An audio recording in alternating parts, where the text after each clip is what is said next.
Hello my dear students, you are welcome in my channel Mission Super 30.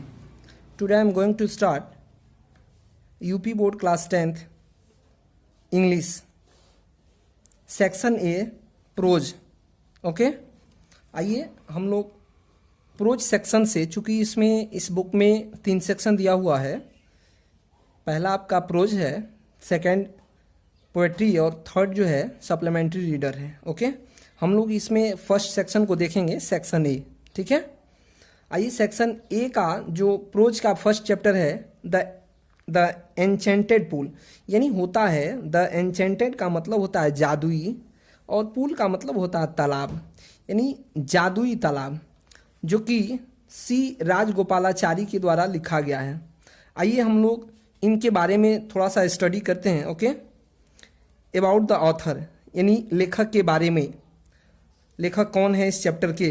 तो सी राजगोपालाचारी हैं. Okay, आइए कह रहा है कि चक्रवर्ती राजगोपालाचारी 10 दिसंबर 1878 टू 25 दिसंबर 1972. ओके, यानी चक्रवर्ती राजगोपालाचारी का जन्म 10 दिसंबर 1878 ईस्वी को हुआ था और उनका निधन यानी उनकी मृत्यु 25 दिसंबर 1972 को हो गया. ओके, कह रहा है इनफॉर्मली कॉल्ड राजा जी, यानी इनको अनौपचारिक रूप से राजा जी के नाम से भी जाना जाता है. ओके, और C R was as Indian lawyer freedom fighter, यानी जो चक्रवर्ती राजगोपालाचारी हैं यह एक भारतीय वकील, फ्रीडम फाइटर्स यानी स्वतंत्रता सेनानी, पॉलिटिशियन एंड राइटर, यानी वह एक राजनीतिज्ञ और लेखक भी थे. ओके, फिर आगे कह रहा है कि he was the founder of the Swatantra party, यानी वह एक स्वतंत्र पार्टी के संस्थापक भी थे. He was the first man to receive India's highest civilian award, यानी वह प्रथम भारतीय पुरुष थे जो पहली बार सबसे सर्वोच्च पुरस्कार, यानी वह कौन सा पुरस्कार था? Civilian award. ओके, यानी वह नागरिकता पुरस्कार से सम्मानित भी थे. द भारत रत्न, और भारत रत्न से भी सम्मानित किए गए थे. ही वाज आल्सो नीक नेम एज मार्गो ऑफ साबिर, यानी उनका उपनाम मार्गो ऑफ साबिर भी था, यानी उनको मार्गो ऑफ साबिर के नाम से भी जाना जाता था. He wrote an abridged retelling of Mahabharata in English, यानी वह इस चीज़ को, महाभारत को इंग्लिश में भी लिखे थे. यानी जो हम लोग एन्चेंटेड पूल पढ़ रहे हैं, ये चैप्टर जो है महाभारत से लिया गया है. ठीक है, फिर आगे कहता है he was deeply religious and a pious person and follower of the Vedas and Upanishad, यानी ही वॉज डीपली रिलीजियस, वो बहुत गहरे धार्मिक विचारधारा के व्यक्ति थे. And a pious person and followers of Vedas and Upanishad. ठीक है,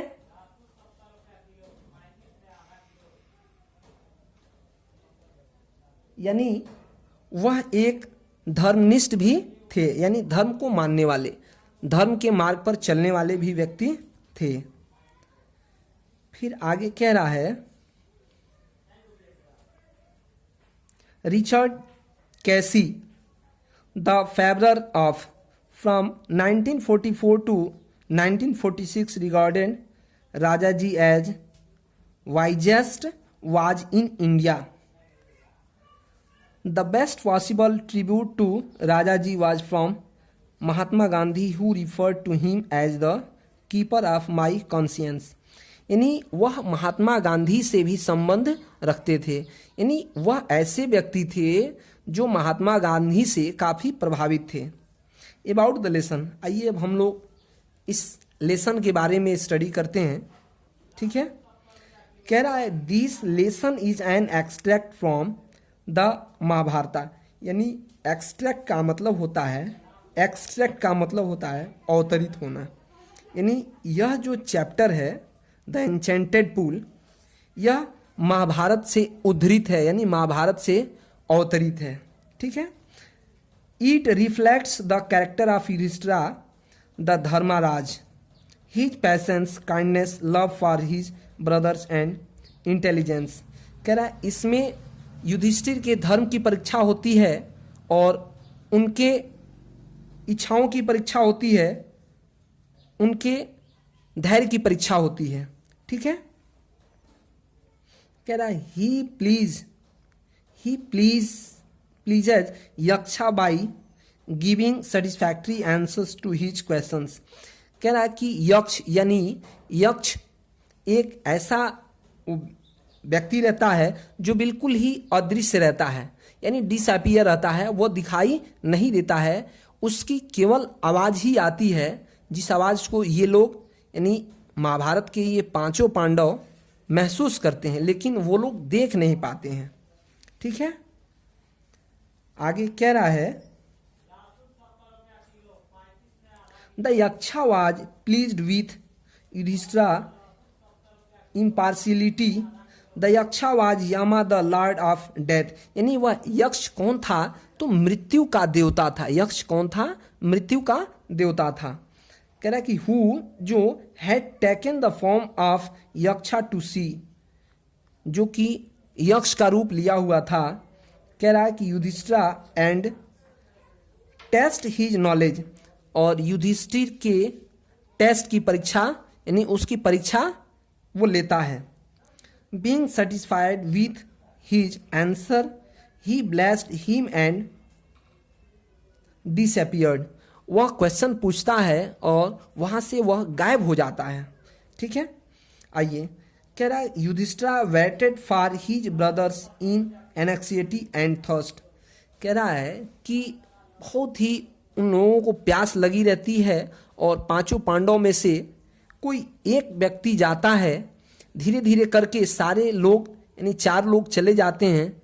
फिर कह रहा है युधिष्ठिर वेटेड, यानी युधिष्ठिर प्रतीक्षा करते हैं फॉर हिज ब्रदर्स, अपने भाइयों का, इन एनेक्सिटी एंड थर्स्ट, यानी वह चिंतित होकर के उनकी प्रतीक्षा करते हैं और उन्हें काफ़ी प्यास लगी रहती है, काफ़ी तेज से प्यास लगी रहती है। कह रहा है can they have been subjected to a curse और they still wandering about in the forest in search of water. वह कह रहा है कि क्या वे लोग जंगल में इधर उधर भाग दौड़ करते हैं, यानी पानी की खोज में इधर उधर भाग दौड़ करते हैं। कह रहा है can they have fainted or dead of thirst, और वह कहीं प्यास से मर जाते हैं। Unable to bear these thoughts, और इस तरह से इस सोच को, इस विचार को वह सहन नहीं कर पाते हैं। And driven by an overpowering thirst, यानी कह रहा है कि एंड ड्राइवन, और वह चलाते हैं by an overpowering thirst, यानी बहुत ही तीव्र गति से उन्हें प्यास लगी है। फिर कह रहा है कि यानी ओवर पावरिंग का मतलब होता है ओवर पावरिंग का मतलब होता है अति तीव्र गति से। ठीक है। प्यास लगी रहती है। ही गेव अप, वह छोड़ देते हैं, वेटिंग प्रतीक्षा करना। And started out to look for his brothers and pool hoping that he might find them. कह रहा है कि वो सब कुछ त्याग देते हैं, अपने धैर्य को भी त्याग देते हैं और अपने भाइयों की खोज में पुनः वह जंगल की तरफ चल देते हैं।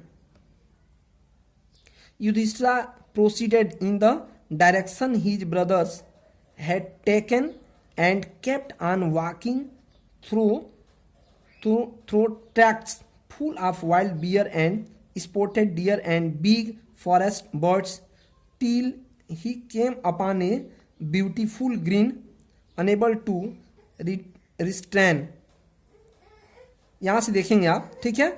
युधिष्ठिरा प्रोसीडेड, आगे हम लोग देखते हैं। कह रहा है Yudhishthira proceeded in the direction his brothers, यानी युधिष्ठिर प्रोसीडेड आगे बढ़ते हैं, इन द डायरेक्शन यानी दिशा में, हिज ब्रदर्स यानी अपने भाइयों के दिशा में वह आगे की ओर बढ़ते हैं। Had taken and kept on walking through tracts, यानी वह उस मार्ग पर आगे बढ़ते हैं फुल ऑफ वाइल्ड बियर, जहाँ केवल जानवर ही जानवर, जंगली जानवर जैसे भालू एंड स्पोटेड डियर, चित्तेदार हिरण एंड बी फॉरेस्ट, और बहुत बड़े जंगल में birds feel he came upon a beautiful green मीडो, यानी वह एक बहुत ही भरा हुआ चारागाह रहता है जानवरों से, पशु पक्षियों से। उस जंगल से होकर के वह गुजरते हैं around a pool of clear water, जहाँ पर बिल्कुल साफ स्वच्छ पानी रहता है। बट लेकिन व्हेन ही सा हिज ब्रदर्स, वे अपने जब भाइयों को देखते हैं lying there like flag poles, वह एक झंडे के स्तंभ के समान, unable to restrain his grief, यानी ये कह रहा है कि जब अपने वह भाइयों को देखते हैं एक झंडे के समान, तो बिल्कुल वह अपने आप को नियंत्रित नहीं कर पाते हैं। ठीक है, फिर आगे कह रहा है वह, यानी वह अपने दुखों को वो सहन नहीं कर पाते हैं। ही lifted his voice and wept, वह अपने भाइयों के बाजुओं से लिपट जाते हैं। हिज वॉइस एंड वेप्ट, और वह तेज आवाज में रोने लगते हैं, यानी विलाप करने लगते हैं।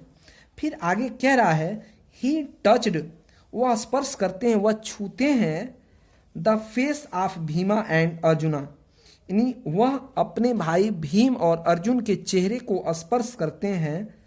As they lay so still, जैसे कि वह लेटे हुए हैं। साइलेंट एंड मॉर्न्ड, यानी बिल्कुल मौन धारण किए हुए हैं और दुख से बिल्कुल लेटे हुए हैं।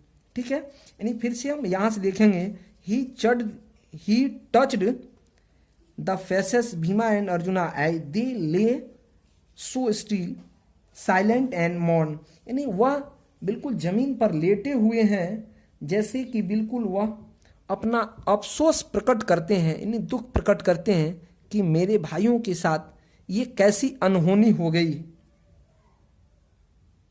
फिर आगे कहता है कि was this to be the end of all our woe, यहां से देखेंगे was this to be the end of all our बोझ, यानी ये कह रहा है कि वह बिल्कुल प्रतिज्ञा करते हैं, बिल्कुल प्रतिज्ञा करके ये कहते हैं कि हमारी कहानी यहीं खत्म नहीं होती है। वह फिर आगे बढ़ते हैं, कह रहा है कि just which our exile is about to end, यानी कह रहा है कि ऐसा लगता है, ऐसा महसूस होता है कि हमारी वनवास, यानी हमारा जो वनवास है वह यहीं पे खत्म हो जाता है। You have been taken away, even the gods have forsaken me in my misfortune, और यह मेरा एक बहुत बड़ा दुर्भाग्य होगा यदि मैं अपने भाइयों को नहीं बचा पाया तो। ठीक है, आइए अब हम लोग नेक्स्ट पेज को देखते हैं, पेज नंबर 9। ठीक है, बिल्कुल आप लोग यदि कहीं कंफ्यूज होते हैं तो आप उसे अंडरलाइन करके उसे आप वीडियो को रोक करके वर्ड मीनिंग लिख सकते हैं और हमसे कमेंट्स बॉक्स में पूछ सकते हैं। ओके, आइए अब हम लोग नेक्स्ट पेज पे चलते हैं। ठीक है, ध्यान दीजिएगा बिल्कुल। नेक्स्ट पेज को हम लोग पढ़ते हैं अब। ठीक है, आइए, कह रहा है कि as he looked at these mighty limbs now so helpless, वह बिल्कुल असहाय हो जाते हैं। ही सैडली वंडर्ड, और वह आश्चर्यचकित हो जाते हैं। Who could have been powerful enough to kill them, और वह ये सोचते हैं कि कौन ऐसा व्यक्ति है इस पूरे ब्रह्मांड में जो हमसे ज़्यादा शक्तिशाली हो गया है। Then he too distended into pool, कह रहा है कि then he too distended into pool, यानी कौन ऐसा शक्ति है जो हमारे भाइयों को इस तालाब में बिल्कुल मूर्छित कर दिया है, तालाब के किनारे। Drawn to the water by an overpowering thirst, यानी बहुत तेजी से उन्हें प्यास लगी रहती है लेकिन वह अपनी प्यास को बुझा नहीं पाते हैं। At once the voice without form warned, और उस पानी से यानी उस तालाब से एक अजीब सी आवाज आती है जो यह चेतावनी देती है, यानी वह चेताती है, कह रहा है your brothers dead because, your brothers तुम्हारे भाई डैड मारे गए हैं, बिकॉज क्योंकि they did not heed my words, क्योंकि वह मेरे बातों पर ध्यान नहीं दिए, इसलिए तुम्हारे भाई मारे गए। फिर आगे कहता है they tried to drink water, वे प्रयास करते हैं टू ड्रिंक वाटर, पानी पीने का, यानी वह पानी पीने का प्रयास किए और मेरे बातों पे बिल्कुल ही ध्यान नहीं दिए। फिर कहता है विदाउट आंसरिंग माई क्वेश्चंस, यानी बिना मेरे क्वेश्चन का, मेरे प्रश्न का उत्तर दिए ही पानी पीने का प्रयास किए, जिससे कि उनकी मृत्यु हो गई। फिर कहता है डू नॉट फॉलो देम, वे मुझे बिल्कुल अनुसरण नहीं किए, आंसर माई क्वेश्चंस, और मेरे क्वेश्चन का उत्तर भी नहीं दिए, first and then you can quench your thirst, this pool belong to me. ध्यान दीजिएगा, बिल्कुल ये चीज कह रहा है। यहां से फिर मैं एक बार रिपीट करता हूं, then you can quench our thirst, your thirst, यानी वह तुम्हारी प्यास को नहीं बुझा पाए, दिस पूल यानी यह तालाब, बिलोंग्स टू मी, यह तालाब मेरा है, यह तालाब मुझसे ही गुजरता है, यह तालाब मेरे क्षेत्र का है, इसलिए उन्हें मेरे प्रश्नों का जवाब देना चाहिए। कह रहा है it did not take Yudhishthira a moment to understand that this could be none other than the words of a Yaksha and guessed what had happened to his brothers. वह ये चीज युधिष्ठिर समझ जाते हैं कि जरूर इसमें किसी ऐसे व्यक्ति की साजिश है जो बिल्कुल अदृश्य है, और वह हमारे भाइयों से क्या इच्छा रखता है, क्या आशा किया है, जिससे कि हमारे भाई उसके प्रश्न का उत्तर नहीं दिए, जिससे कि हमारे भाइयों को मूर्छित कर दिया।